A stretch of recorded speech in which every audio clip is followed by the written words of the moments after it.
Welcome back to the Pig Trail Show. It's now time for our Hog Hoops Report. We are joined, of course, by our Hogville basketball insider, Kevin McPherson. Kevin, thank you for taking the time. And I know we have a lot to talk about, and there's maybe not some great things to start off because we haven't spoken to you in a couple of weeks. And since then, Hogs have been in SEC play, and it hasn't really worked out for them, dropping their last 3 games in conference play. Lost yesterday to Texas A&M. What do you make of this start in the conference?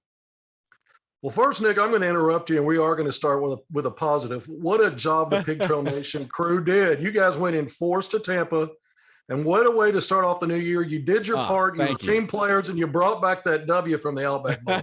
So let's get that order of business out of the way. That's the positive stuff, right? Took care of the business, yeah.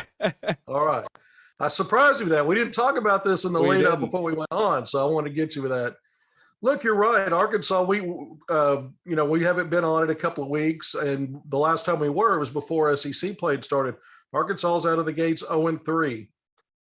When you look back historically, the last time that happened at Arkansas was 13 years ago, the 08-09 season. That was John Pelfrey's second season leading the Razorbacks. One of the dark periods in the program, and certainly that season was, after a promising start in non-conference play, team ended up losing its first 4 SEC games, went 2-14. That's the worst league mark Arkansas's ever had. And so I'm not saying that's what's going to happen here, but that's the historic look back. Certainly Arkansas, we saw glimpses of the problems for this team throughout, even going back to the preseason. We've worn that out talking about it. Then you saw as it got closer to conference play when you started testing yourself away from home, neutral sites at Oklahoma, even North Little Rock. That's not Arkansas's home. They play once a year there. Hadn't played there in 2 years because of the pandemic. They lose to a decent Hofstra team. And now you've started SEC play with losses that, started out at Mississippi State. You come home and lose to Vanderbilt. Then Texas A&M on Saturday. So we're going to talk about that game, but then kind of wrap it around some of the other stuff. But, Arkansas goes to College Station and jumps out 20-9. You see J.D. Note and Stanley Umide throwing heavy shots. I mean, these were headshots. They weren't just throwing jabs or little soft body shots. These guys were going hard early. But A&M is a good basketball team. It was the top 3-point shooting team in the league coming into that game, a team that really generates a lot of steals, almost 11 per game. And you start to see A&M and what defines that team start to kick in and get back in that game. And, the Aggies had a big run to finish the first half to take a 2-point lead into the break. And then they took command of that game early in the second half. Arkansas fought its way back valiantly, had a chance to win, got within a point with about a minute left. Both teams made some free throws down the stretch, but A&M hit a big 3-point shot. Quentin Jackson, senior guard, with about 30 seconds left to extend a 1-point lead to 4. So when I look back at the arc of everything, whether it was A&M where Arkansas dominated on the glass, plus 14, and that was really on the offensive end, 20 offensive rebounds to 6 for the Aggies. Arkansas converted that into a plus 11 in second chance points. But the turnovers continue to be a problem for this team. And even though it was only a minus 5, 18 turnovers to the Aggies 13, it translated to a plus 12 in points off turnovers for A&M. And on top of that, they were plus 10 in fast break. So anytime you can get in transition and score off those live ball turnovers, you're getting easy baskets. And so Arkansas gives itself an uphill climb, whether it's one big problem area or several conspiring against them. They find ways, and I call it disconnect at both ends of the floor. I've been saying it all years. They find ways or stretches of games where things kind of snowball on them. You got to love the effort, though, Nick, how the valiant comeback guys diving on the floor, battling on the glass, trying to fight their way back into that game. And look, A&M at home, you expect a team that's shooting 55% from the field. That's the one area that Arkansas really needs to look at in this game outside of turnovers because they did such a good job on the glass. How well A&M was able to shoot inside the arc, outside the arc, 55%. Everything was dropping. Well, and Arkansas was trying different defenses, man to man. Musman doesn't like to go zone. He's tried to do that now a few times in the last couple of games, and it didn't work. And so on top of that, A&M shoots 30 free throws. Arkansas, because of the blue-collar work and winning the glass and battling on the glass, got to the free throw line 29 times themselves, but they didn't win enough of the rebounding battle to overcome all the other problem areas. Like I said, yielding such a high percentage to the Aggies on top of being so bad in the turnover game, it's too much to win on the road. So, when you look back at the games against Mississippi State and Vanderbilt, Arkansas had the turnover problems, but they also lost those rebounding battles. Even when Arkansas's three-point defense appears like it's getting better, it's other things that are shooting them in the foot in games.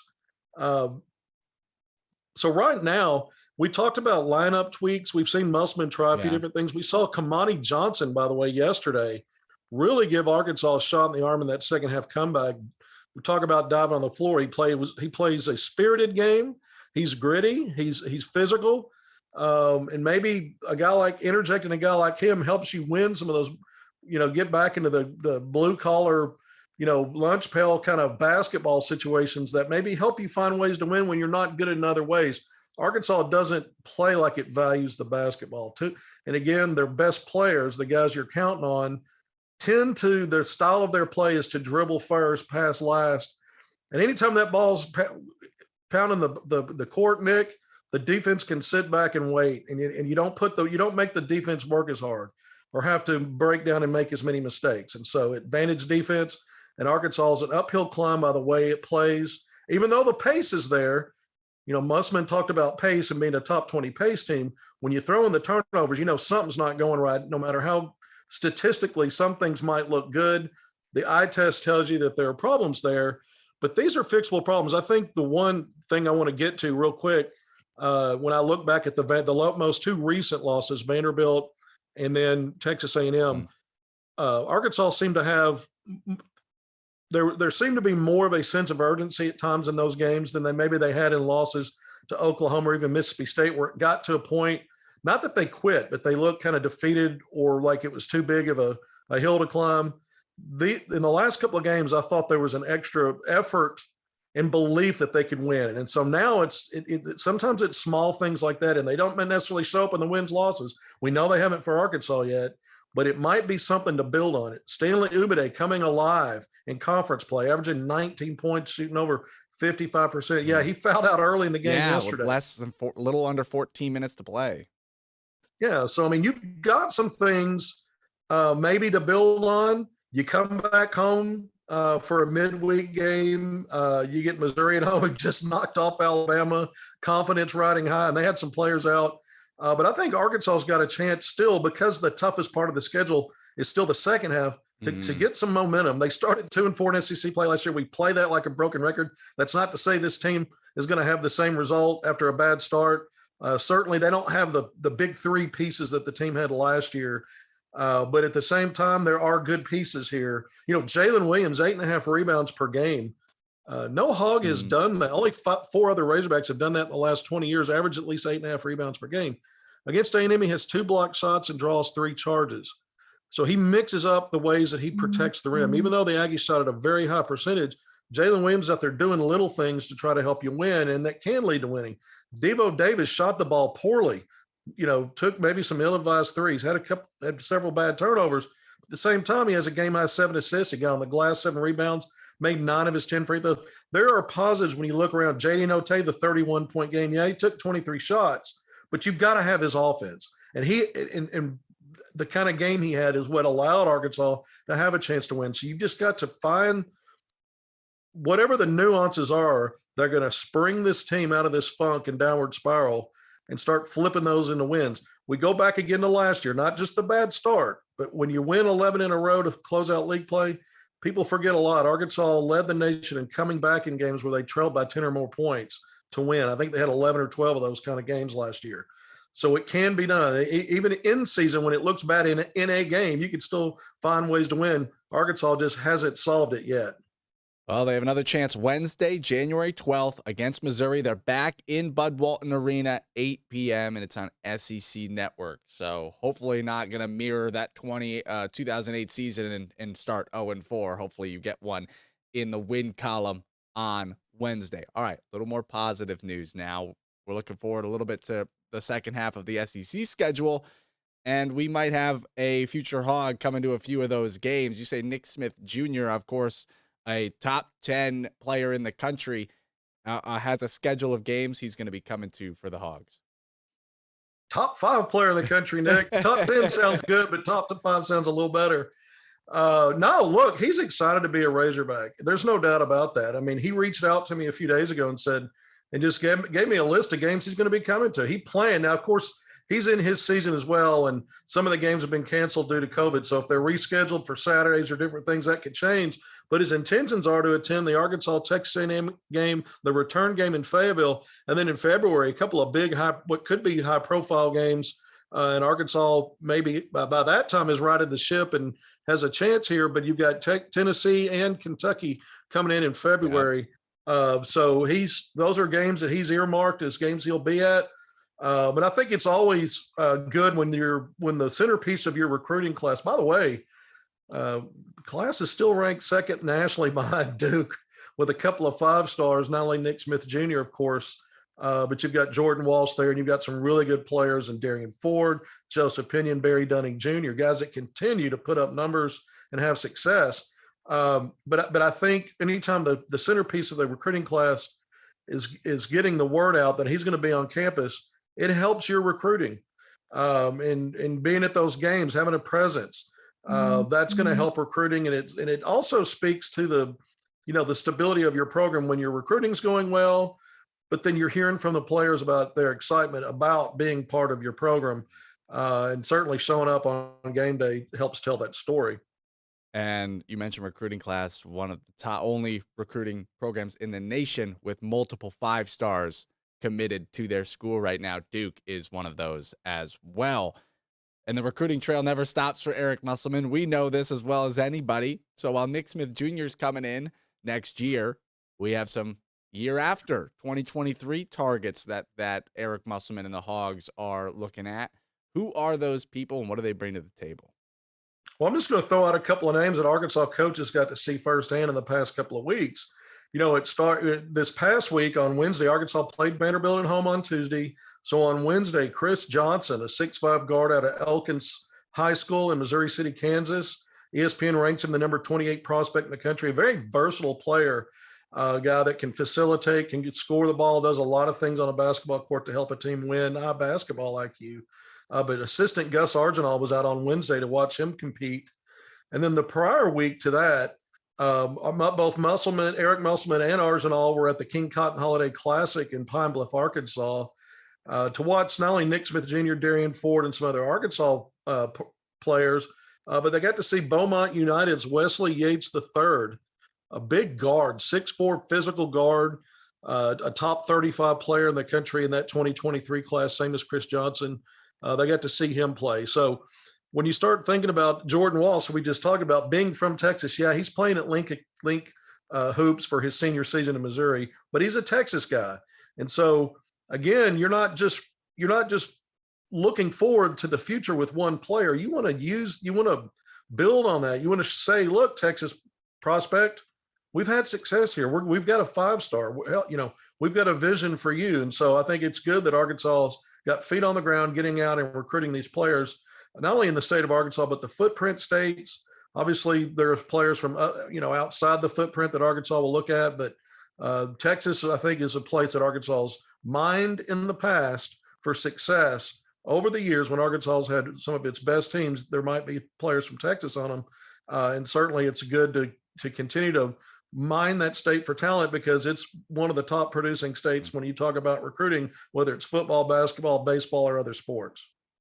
Would be huge to get a couple more top 50 guys, top 25, depending on where, they could always develop even more throughout the year and get ranked higher. I know Nick Smith Jr. bumped up even just this year a few spots. So those kids could be top 25, top 15 targets by the time they make their decisions to college. All right. So we talk a lot about the men's, but there's a women's team on here. They kind of mirror each other. They're almost the same, Arkansas and the men and the women's hoops programs. Good non-conference schedule, and then the women lose their first 2 games. Of course, we just saw CJ live at Bud Walton Arena for the Missouri game today. But what have you seen from this women's team, who has a lot of those talent, has a lot of those 5-star players, been a little bit of a rough start to conference? Well, first of all, it's youth. you've you've got some veterans in your backcourt and Ramirez and Daniels, but you brought in a lot of high-level players, but it's their first year at Arkansas. Sasha Goforth, Jersey Wolfenberger, Alana Eaton, Dowda, who's now out with that knee injury and won't play this season. Barnum's out. So they've had some injuries, depletion on the front line. This is a team that we know they want to shoot that three ball. It's a heavy part of the volume of shots that go to the basket. And league play is just a little bit different once you get out of non-conference. Even though you've played some good teams in non-conference, once you get in the SEC, it's the toughest league in basketball. And we start to see, Tennessee, first game right off the bat, top 10 team, and Arkansas really struggled shooting the three ball, got pounded on the glass, did a better job at Vanderbilt, not the best Vanderbilt team, but you're on the road, you lose a tight one there, but you did better on the glass, a little bit better shooting the three, still under 30%. You look at Ramirez, the senior, she's been through these SEC wars, and you see her experience come out when you look at her percentages. Pretty good in shooting, but everybody else is learning that adjustment. I think Goforth is an all-around player, a star. I think Jersey Wolfenberger and Alana Eaton are in line to have really good careers at Arkansas. And of course, Spencer, the freshman, who's been, not as much talked about until the season started, has had some really good games. Even her shots left a little bit. So there's going to be an adjustment here, Nick. And I think the difference between the men and women, other than their early struggles, is this is a young team that's really dealing with some injuries on the front line, whereas Arkansas, it's a young team in terms of playing together, being together, but there's a lot of veterans there. And so, at some point you expect a team with a lot of guys that have clocked a lot of minutes in college basketball to figure some things out. I'm not sure how long it's going to take. The women, of course, Missouri coming into this, we knew today, this is a team that's come off, upsetting the number one team in the country, South Carolina, and they're off to a 2-0 start, Missouri, before playing the women Razorback. So, there is it's all tough sledding in the SEC and men's and women's basketball. And, I don't know the last time both programs started out, without a win this early in the season, because we just said it, for the men, it's been 13 years. So it's been at least that long that both started winless through their first 2 or 3 games. And it's going to be tough for the women moving forward as well. They get South Carolina Sunday, January 16th, 2:30, and that game bumped to ESPN2. So the Hogs will be on national TV against the Gamecocks. That should be a very tough test for Coach Anderson and crew. All right. Before we went on camera, you called this a novella, right? We're going to hit the high schools. We're going to hit both of the programs for men's and women's. Now we have to finish it out and talk about Pro Hogs, right? The trilogy. So huge nights as always. We got to start with Bobby Portis. Big nights for the Bucks, but there's a lot more to talk about. What's our latest Pro Hog updates? Bobby Buckets hung a 20-piece in the first half. Look, he had 9 rebounds too, but first half, and look, you're talking about the two teams. You got the defending champ Bucks, you got the Brooklyn Nets and their parade of, future Hall of Famers. And this was billed as a really big game in Brooklyn on Friday night. And, 2 of the top 3 teams in the Eastern Conference, and Bobby hangs a 20-piece in the first half. And really the Bucks built a double-digit lead and really had this game decided fairly early on, ended up winning it by 12. He finished with 25 and 12. Very efficient game for him, as always. But he's such an important piece as a starter now. And when you look at his this week, 4 games, he averaged a double-double. He had another double-double last night, 19 and 13 rebounds. So another big week for Bobby Portis as the Bucks look to repeat. And then we just start looking at Pro Hogs and what they're doing. Daniel Gafford continues to do things that are top level in the NBA. He's a top 5 shot blocker. He's top 5 in field goal percentage. But his defense, his rebounding have really gone up. He continues to put up multiple double-doubles here recently. When rebounding was really his challenge coming into the season. He was not a volume rebounder in his first couple of seasons. He's starting to add that piece to it, getting more consistent on defense. And then on offense, he is a weapon because there's so much pick and roll and spacing the floor and then getting guys out of that pick and roll because of his quickness and ability to get above the rim very quickly. When defenses try to help on skilled guards, they can pick and choose. Are they going to go and finish the play or throw it to Dan? If you throw it to Dan, the ball's going through the hoop. So Gafford's having really a strong third season with the Washington Wizards, who right now are in playoff contention. about midway through the season. And then we look at some of the younger Hogs. Not that Bobby Portis and Dan Gabbard aren't young, they are. But you look at Isaiah Joe matched his career high early in the week with 18 points and a big win for the 76ers against the Houston Rockets. And then Moses Moody had a 10.5 rebound game just a few days ago against the New Orleans Pelicans. And then the next day, he's playing in the G League with the Warriors G League team and has 31 and 7 rebounds in a win. So you look at the pro Hogs, you got Justin Smith now just signed in the G League with the Toronto Raptors G League team, the 905 Raptors. And in his second game, he started both of his first two games, by the way. But in his second game, he gets a double-double, 10 points, 11 rebounds. You've got Jimmy Witt playing well in the G League. We've not talked about Patrick Beverly this week because he's been in, missed some games with an injury. Mm-hmm. And then Mason Jones is on a 2-way contract with the Lakers, playing back and forth now with seeing a little spot duty with the Lakers at the end of games, but also playing in the G League where he's done very well with the affiliate there. So you got a lot of pro Hog action and a lot of positives coming out of that. And we talk about it every week because I think a big part of branding your program is to show what the results can be if you come to Arkansas, not only during your college career. Here's the stepping stone to the next level. And right now there's a lot of buzz because of the success that former Hogs, they're Hogs for life, but played their career at Arkansas are now showing well and doing well in the pros. It's just going to keep getting better. It seems like every name we talk about, coming from high school or college, these guys all have prospects of going to the NBA, WNBA. It seems like the program's always on the rise in that respect, and that has a huge tip of the cap to the coaching staffs as well here at Arkansas. Kevin McPherson, thank you so much for joining us in today's Hog Hoops Report. I know we had a lot to talk about because we were on a 2-week break, but it felt good to get back to business. More Pig Trail Show coming up after the break.